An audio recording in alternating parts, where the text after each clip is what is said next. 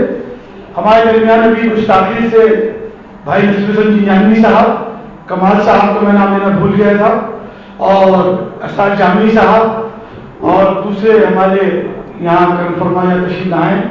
اب میں صرف ہمارے نوجوان نسل کی رہنمائی، جیسا کہ کہا گیا تھا کہ نوجوانوں کے لیے ضرور آج بزرگوں کی، ان علماؤں کی تعلیمات، ان کے بتائے ہوئے راستے پہ چلنے کے لیے، اس سے پہلے کہ میں محمود علی ضیاء صاحب کو کہوں کہ وہ اپنے خیالات کریں، مسعود ہاشمی صاحب، ہمارے فریاد علی ہاشمی صاحب مرحوم مجاہد آزادی کے ان کے ساتھ جاتے ہیں، اور میں ان سے درخواست کروں گا 2 منٹ آپ اپنے خیالات کا اظہار کریں۔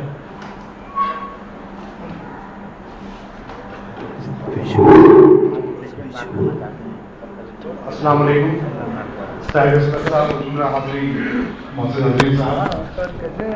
مولانا اخلاق رحمۃ اللہ علیہ سے ہمارا تعلق صرف کتابوں کے ذریعے یا دوری کے ذریعے نہیں تھا۔ مولانا اخلاق جس طرح پابندی سے نماز جمعہ میں جب تقریر بیان فرماتے تھے تو ہم لوگ، ہمارا ایک بہت بڑا گروپ خاص طور سے پہنچتا تھا پہلے کہ مولانا کی بات سننی ہے اور مولانا سے جاننا ہے۔ مولانا اخلاق کی خوبی یہ تھی، جیسے سب بتا رہے ہیں کہ وہ بہت سلیس زبان میں بات کرتے تھے، لیکن ان کی سب سے بڑی خوبی یہ تھی کہ وہ زندگی کے ہر پہلو پہ بات کرتے تھے۔ اور مجھے لگتا ہے کہ میرا شاید کچھ روحانی معاملہ تھا مولانا کے ساتھ، میرے ذہن میں جب بھی کوئی خیال آتا تھا تو 2 یا 3 جمعوں بعد مولانا اسی ٹاپک کے اوپر تقریر کرتے تھے۔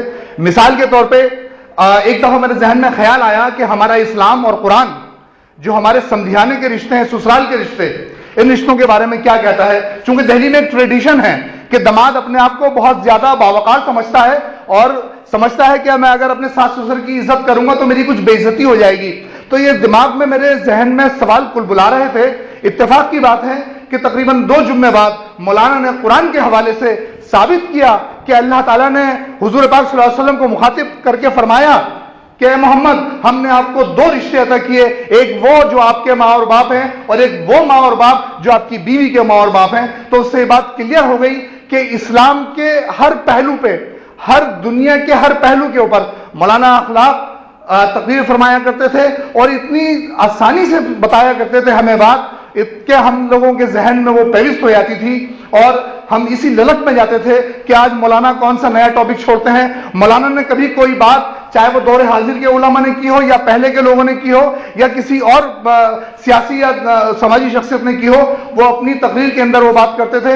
مثال کے طور پہ ایک بہت بڑے اسکالر نے ایک بات کہہ دی قرآن کے حوالے سے کہ اصلی قرآن جو ہے وہ لوح محفوظ میں موجود ہے اور یہ اس کی کاپی ہے۔ مولانا نے فوراً ان کو، وہ اس ملک کے نہیں تھے، میں نام نہیں لوں گا، مولانا نے فوراً ان کو خط تحریر کیا کہ مولانا آپ یہ کیا کر رہے ہیں؟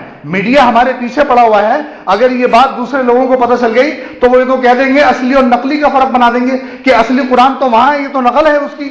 تو ان صاحب نے فوراً مولانا سے رجوع کیا اور معافی مانگی اور اپنے اگلے انہوں نے ادارے میں اپنی ریلیز کے اندر انہوں نے اس بات کو سے رجوع کیا اور معافی مانگی۔ تو یہ مولانا کے احسانات ہیں۔ مولانا نے ابھی ان کی اور خدمت جاری تھی، مولانا نے ابھی تقریباً 40 احادیث بخاری شریف کی لسٹ بنا کے دنیا کے تمام علماء کرام کو بھیجی ہے کہ ان کا ہمیں مطالعہ کرنا چاہیے اور دیکھنا چاہیے کہ کیا یہ حدیث ہمارے آقا نامدار صلی اللہ علیہ وسلم کے پیرامیٹر میں پوری اترتی ہے، کیا یہ حدیث صحیح ہے، ہمیں اس کے اوپر وہ کرنا چاہیے۔ لیکن ابھی یہاں بہت حضرات موجود ہیں اور یہ تو میری خوش قسمتی ہے کہ مولانا اخلاق کے بارے میں مجھے یہاں آپ کے سامنے لب کشائی کرنے کا موقع ملا۔ یقینی طور سے اس سے میرے وقار میں، میری عزت میں ضرور اضافہ ہوا ہوگا، چونکہ کچھ شخصیات ایسی ہوتی ہیں جیسے کہ عزیز برنی صاحب نے مولانا اخلاق کے اوپر ایک پورا کا پورا ایک 2 پیج کا انہوں نے ایک دفعہ مولانا اخلاق کی مولانا اخلاق کی خدمات کے اوپر انہوں نے ایک میگزین ایک زمینہ چھاپا تھا۔ تو میرا ماننا یہ تھا کہ اس سے مولانا اخلاق کے قد میں اضافہ نہیں ہوا بلکہ راشٹریہ سہارا کے وقار میں اضافہ ہوا تھا کہ اس نے مولانا اخلاق کی خدمات کی ستائش کی تھی۔ ہم تمام لوگ مولانا اخلاق کے بتائے ہوئے راستے پہ، جو کہ ان کا اپنا راستہ نہیں ہے، قرآن کا راستہ اور حضور پاک صلی اللہ علیہ وسلم کی شریعت کا راستہ ہے، ہم اس راستے پر گامزن ہیں اور گامزن رہیں گے اور گامزن اللہ تعالی ہمیں رکھے، آمین ثم آمین۔ شکریہ مسعود ہاشمی صاحب. اب میں اپنے ہر دل عزیز بھائی ہمارے سیدھا بازار کے کونسلر اسٹینڈنگ کمیٹی کارپوریشن کے ممبر بھائی محمود علی ضیاء صاحب سے درخواست کروں گا کہ مولانا افضل حسن قاسمی صاحب کا خراج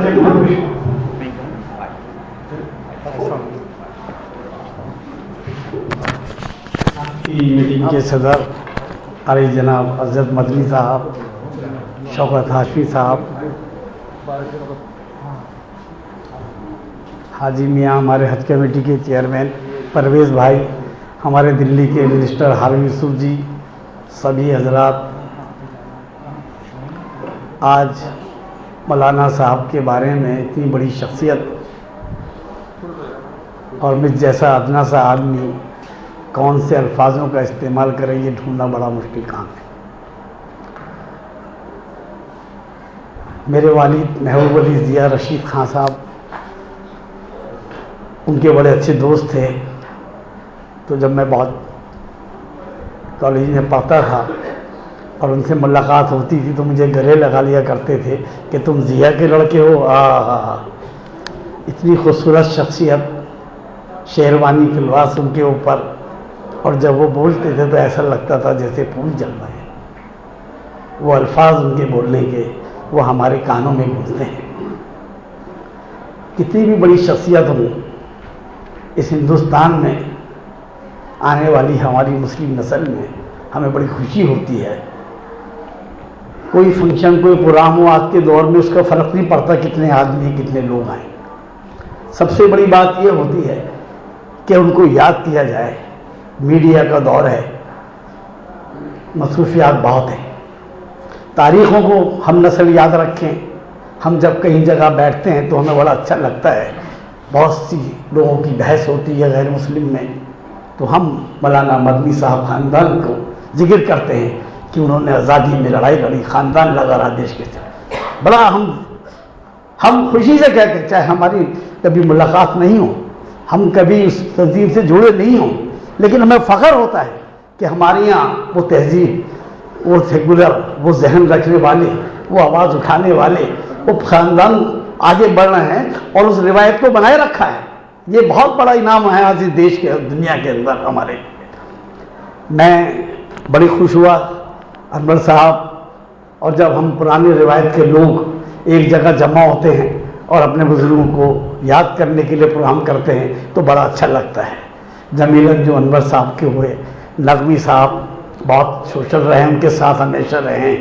کبھی کبھی اپنی فیملی مصروفیات کی وجہ سے ان کا دائرہ کم ہو جاتا ہے یا ہم لوگ پوری ساتھ نہیں رہ پاتے، لیکن ایسی بات نہیں ہے. پورے ہندوستان، دلی کے لوگ کوئی آسانی سے بھولتے نہیں ہیں، یاد رہتا ہے. اور جنہوں نے کئی کتابیں لکھی ہوں، میں ایک ذکر کرنا چاہتا ہوں کہ میں الیکشن کیسے جیتا مولانا افضل حسن قاسمی کی وجہ سے. اور میں نے ان کی کتاب پڑھی دلی کی برادری، اس میں انہوں نے ذکر کیا ہے کہ میں میرے علاقے میں اسمبلی میں تھا، میں اس روڈ پہ ووٹ مانگنے نہیں گیا. میرے کو اچھا نہیں لگا وہاں ووٹ جانا، اور میں الیکشن میں ہار رہا تھا. اور جب میں ووٹ کی گنتی ہوئی تو پتہ لگا مجھے سب سے زیادہ ووٹ یہاں ملے ہیں، کیونکہ ان کو یہ لگا تھا کہ کوئی اور شریف بدمعاش آدمی نیتا چن کے آ گیا تو ہمیں تنگ کرے گا. کیا الفاظ تھے ان کے لکھے. اور وہ کارپوریشن کا چناؤ جیتے. ہمیں وہ تہذیب، وہ روایتیں، ان کو ہمیں آگے بڑھانا ہے. آج تعلیم کے ذریعے، اخلاق کے ذریعے آج اس کی ضرورت ہے. اور نئی نسل کو بھی آپس میں ایک دوسرے میں انتشار کو روکنا ہے. بہت کٹھن مشکل دور سے ہم گزر رہے ہیں، اور اس مشکل دور میں آنے والی نسل کا فرض بنتا ہے کہ ہم اس کو کس طرح اپنے آپ کو لے کے چلیں. ابھی ہمارے پہ سرپرستیاں ہیں، ہماری آوازیں اٹھ رہی ہیں، چاہے کوئی بھی تنظیم ہو، ہمیں بھی ان کا ساتھ دے کے اپنے علماؤں کی عزت کرنی چاہیے، ان کو یاد رکھنا چاہیے، ان کے نقش قدم پہ چلنا چاہیے، اپنے میں عاجزی لانا چاہیے. میں یہی امید رکھتا ہوں اور یقین دلاتا ہوں اشراف نقوی صاحب، جمیل انجم صاحب، کہ ہم جس قابل بھی ہیں ان روایتوں کو رکھیں گے، آپ کے ساتھ ہمیشہ کامیاب ساتھ رہیں گے اور آپ کی سرپرستی بھی رہے گی. پروفیسر عزیز صدیقی صاحب نے خاموشی سے تعلیم میں بہت کام کیا ہے. کئی لوگوں کو ہم وظیفے دلاتے ہیں ہمدرد فاؤنڈیشن سے. رمضانوں میں سردیوں میں کمبل بانٹے پرانی گلیوں میں. تعلیم کی طرف بہت تیزی سے ہم لوگ کام کر رہے ہیں, پیچھے نہیں ہیں. اور مجھے خوشی ہوتی ہے کہ میں آپ کو بتانا چاہتا ہوں کہ اس دور کے اندر ہماری یہاں تعلیم پڑھ رہی ہے. مجھے بچیوں کے فون آتے ہیں, انکل آج ہمارے گھر سے کوڑا نہیں اٹھا. تو میں صفائی والوں کو کہتا ہوں کہ اس گھر کے آگے کوڑا پڑا ہوا ہے. تو جب وہ کوڑا وہاں سے اٹھ جاتا ہے تو بچی کہتی ہے تھینک یو انکل. لائٹ چلی جاتی ہے بلب کی تو بچی میسج دیتی ہے انکل لائٹ چلی گئی. تو میں لائٹ کو فون کرتا ہوں کہ اس نمبر کی لائٹ نہیں ہے. تو لڑکی پھر کہتی ہے, جواب آتا ہے ان نوجوانوں کا تھینک یو انکل لائٹ آ گئی. بہت ہی ڈی ڈی ایم ایک پارک تھا, 4 چھوٹے بچے تھے, وہاں لوگ ملبہ ڈال دیا کرتے تھے.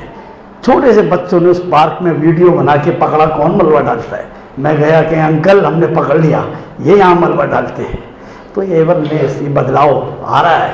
اس بدلاؤ میں ہمیں ساتھ چلنا چاہیے اور سب کو مل کے ہم انشاءاللہ اپنے بزرگوں کے, اپنے علماء دین کے, اپنے لوگوں کی بڑی خدمت کریں گے. اور بڑا اچھا رہتا ہے پرویز بھائی جب چیئرمین بنے ہمیں پوچھتے رہے, ٹیلی فون کرتے رہے کہاں ہیں. ہم ان کو ملتے ہیں, ایک ساتھ آواز اٹھا رہے ہیں. اور میں چاہتا ہوں کہ یہ روایتیں چلتی رہیں, جہاں بھی ضرورت ہوگی ہم ہمیشہ ساتھ رہیں گے. خدا شکریہ محمود سیاح صاحب. اور ویسے بھی میں آپ کو کہتے سے اس لیے شکر ادا کرتا ہوں کہ آپ ہمیشہ ہم لوگوں کے لیے جب بھی کوئی پروگرام ہوتا ہے تن من دھن سے اس میں آپ شرکت بھی کرتے ہیں اور اس میں پورا تعاون بھی دیتے ہیں. اور مجھے امید ہے کہ آگے بھی آپ ہمارے جو بزرگ ہیں سیاسی اور سماجی اور مذہبی رہنما, ان کے لیے ہمیشہ ہم ایسے پروگرام کرتے رہیں گے اور آپ سب کی اس میں شرکت بھی چاہتے ہیں. محترم حضرات, یہ میرا فرض ہے کہ آج کی جو صدر ہے محترم عزت مدنی صاحب, جمعیت علماء ہند کی ایک تاریخ ہے. آزادی سے پہلے 1947 سے پہلے تقریباً 200 سال کی تاریخ ہے. جمعیت علماء ہند نے آزادی کی تحریک انہوں نے شروع کری تھی. اور جہاں تک مجھے یاد ہے, میں نے اپنے بزرگوں سے سنا ہے کہ دلی کی تاریخی جامع مسجد پہ جو پیڑ تھے تقریباً 30,000 علماء کرام نے کو وہاں پھانسی پر لٹکایا گیا تھا. مولانا حسین احمد مدنی رحمۃ اللہ علیہ, مولانا اسد مدنی صاحب جو اس دنیا سے چلے گئے, ان کی بہت بڑی قربانی ہے اس قوم کے اوپر. انہوں نے جمعیت کی خلافت کی تحریک اور ان کو ملت بچاؤ تحریک اور دوسری تحریکیں مسلم رسول اللہ کا جب قانون شاہبانوں کا ہوا اس وقت انہوں نے ہر جگہ اپنی امت کے اپنے مسلمان قوم کی رہنمائی کی ہے. اور کسی بھی معاملے میں حکومت کے آگے جھکے نہیں, بلکہ جو شریعت اسلام اور قرآن نے کہا اس کو منوایا. اور ان کی بات کو حکومت ہند نے مانا, سرکار کسی کی بھی رہی ہو, لیکن ان کا جو رتبہ ہمارے مسلمان قوم اور پورے ہندوستان کا دنیا کے اندر, ان کے بھائی اسد مدنی صاحب کے مدینہ منورہ میں گورنر بھی ہے.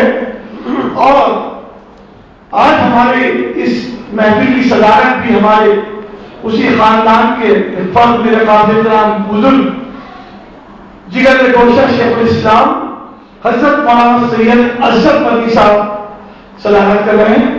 میں ان سے درخواست کروں گا, موضوعات درخواست ہے کہ وہ آئیں اور اپنے خیالات کا اظہار کریں. یہ پروگرام چلتا رہے گا, ان کی موجودگی بھی رہے گی انشاءاللہ, لیکن میں چاہتا ہوں کہ پہلے وہ آ کے اپنے خیالات کا اظہار کریں. محترم عزت مدنی صاحب.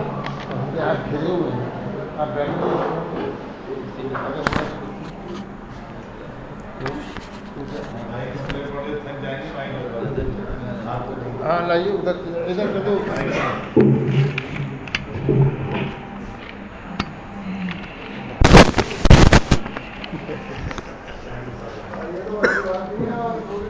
یہ نہیں کام کر رہا ہے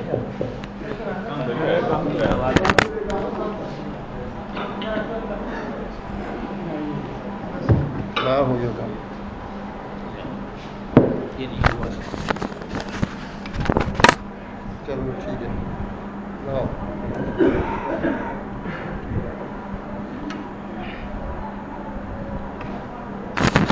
کام نہیں کرے گا, کام نہیں کرے گا, وہ ویسے ہی